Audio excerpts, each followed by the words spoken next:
Hi everyone. Today's topic is functions part 5, that is nothing but recursion.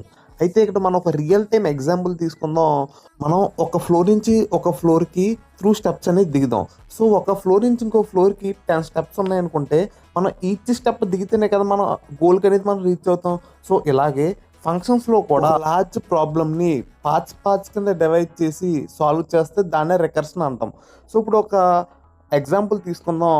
మనం ఒక 1 to 5 numbers అనేది print చేద్దాం by using for loop అనేది. ఇది normal program అనమాట. సో ఇలా ప్రింట్ చేస్తే మనకి 1 to 5 నెంబర్స్ అనేది ప్రింట్ అవుతుంది వితౌట్ యూజింగ్ రికర్షన్ అనమాట. So whenever we use recursion use చేస్తే ఏమవుతుంది అంటే ఫంక్షన్ దాని అంతటా అదే కాల్ చేసుకుంటుంది. సో ఇక్కడ మనం రికర్షన్ యూజ్ చేసినప్పుడు ఇప్పుడు కూడా ఒక బేస్ కండిషన్ అనేది ఇవ్వాలి.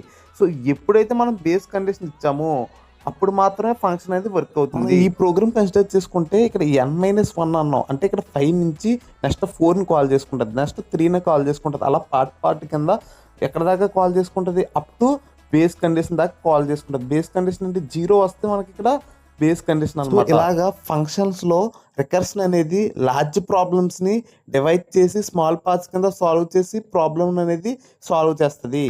గురుజీ ఇంకేమైనా చెప్తారా గురుజీ? ఇది ఒట్టి ట్రయల్ దేనమ్మా, మెయిన్ పిక్చర్ నువ్వు ఇంకా చూడలేదు. చూసావు అదిరిపోతావు.